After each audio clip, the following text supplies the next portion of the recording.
টাকাগুলো তাড়াতাড়ি বিরিয়ানির ভিতর ঢুকিয়ে ফেলি। এখন শসা দিয়ে আর বিরিয়ানি দিয়ে টাকাগুলো ঢেকে ফেলি, তাহলে আর বুঝতে পারবে না। যাই হোক, কাজটা শেষ। মালিক, আপনি যে বিরিয়ানির ভিতরে টাকা ঢুকায় ওই লোকটারে দিবেন, আপনার কি মনে হয় ওই লোকটা আপনার টাকা ফেরত দিব? দেখেন না, হ্যাঁ কত সুন্দর একটা বডি, হ্যাঁ কাজ কাম না কইরা ওই হালায় ভিক্ষা করতে আইছি। আমি 100% শিওর ওই হালায় একটা বাটপা। আপনি বিরিয়ানির ভিতরে টাকাটা রাখছেন, দেখেন ওই হালায় আপনার আর ফেরত দিব না। হ্যাঁ, তুই চুপ কর, আমি বিষয়টা দেখতেছি। আর লোকটাকে দেখে না আমার বাটপার মনে হচ্ছে না। হ, বাটপার তো কপালে আছে, আপনি দেখলেই চিনবেন।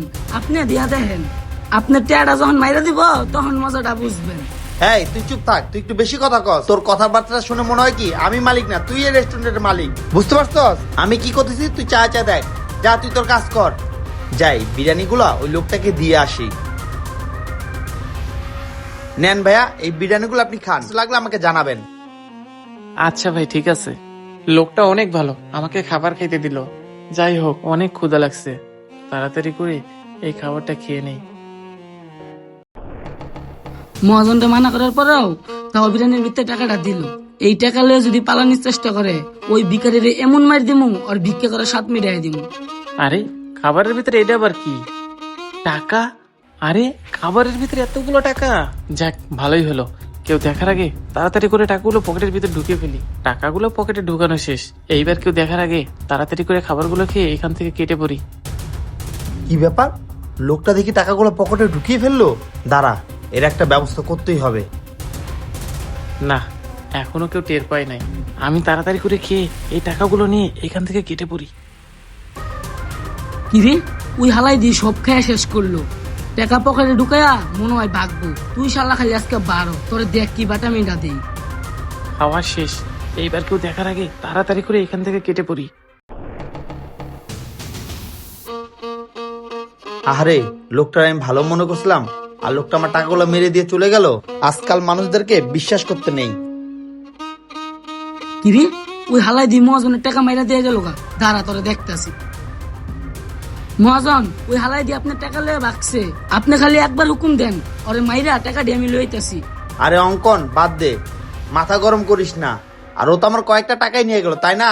আর কয়েক টাকা নিয়ে গেলে কি কেউ বড়লোক হবে? আর তোর কথাই সত্যি, মানুষকে কখনো অন্ধবিশ্বাস করতে নাই। আজকে থেকে আমার মানুষের প্রতি থেকে বিশ্বাস উঠেই গেল। যা, তুই তোর কাজ কর। ভাই, আরে আপনি? ভাই, আমি না বিরিয়ানির প্লেটের ভিতরে এই টাকাগুলো পাইছিলাম। এই টাকাগুলো মনে হয় আপনার। টাকাগুলো মনে হয় ভুলে বিরিয়ানির ভিতর পড়ে গেছিল। এই নেন আপনার টাকা।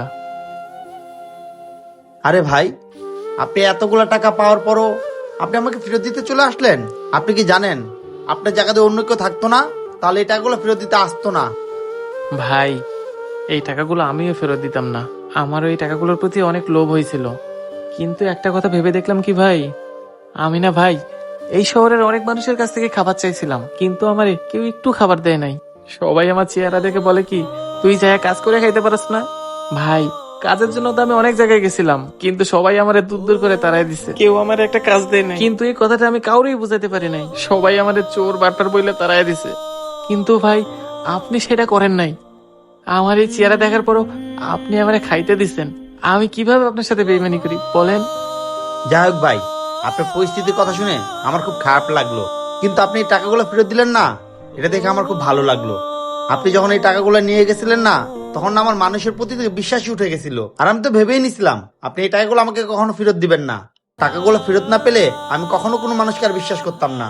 যাই হোক ভাই, আপনার সততা দেখে আমি একটা জিনিস ভাবলাম, আপনি তো এই শহরে অনেকদিন ধরে ঘুরে বেড়াচ্ছেন, কোনো কাজ কাম পাচ্ছেন না। আমার এই রেস্টুরেন্টে একজন ওয়েটার লাগবে, আপনি কি কাজ করবেন? কি বলেন স্যার, আপনি আমারে কাজ দিবেন? হ্যাঁ স্যার, আমি কাজটা করবো। আচ্ছা ঠিক আছে, তুমি আমার এই রেস্টুরেন্টে কাজ করবা, মাসে 15,000 টাকা বেতন পাবা। আর শোনো, আমার রেস্টুরেন্ট কিন্তু বিশ্বাসের উপরে চলে। আর তুমি আমাকে যে সততা দেখাইছো, এটা যেন সারা জীবন থাকে, ঠিক আছে? কি কইলেন স্যার? আপনি আমার 15,000 টাকা বেতন দিবেন? স্যার, আমি আপনারে কথা দিলাম, আমি আপনার সাথে কোনোদিনই বেইমানি করবো না। আচ্ছা ঠিক আছে, এই নাও, এই 2,000 টাকা রাখো। 2টা প্যান্ট আর 2টা শার্ট কিনবা। এইসব কাপড় পরে তারা এখানে ডিউটি করা যাবে না, তাই না? হ্যাঁ স্যার, আপনি ঠিকই কইছেন। আমি অহনই যাইতেছি, যাইয়া 2টা শার্ট আর 2টা প্যান্ট কিনতেছি। বর্তমান পৃথিবীতে সৎ মানুষ খুঁজে পাওয়া খুবই কঠিন। এখনকার যুগে মানুষ মানুষকে কিভাবে বিপদে ফেলবে সেই চিন্তাই করে। এই জন্যই তো মানুষ এখন আর মানুষকে বিশ্বাস করতে চায় না। আমাদের ভিডিওটি আপনাদের কাছে কেমন লাগলো? ভালো লাগলে বেশি বেশি লাইক, কমেন্ট এবং শেয়ার করে দিবেন। ধন্যবাদ।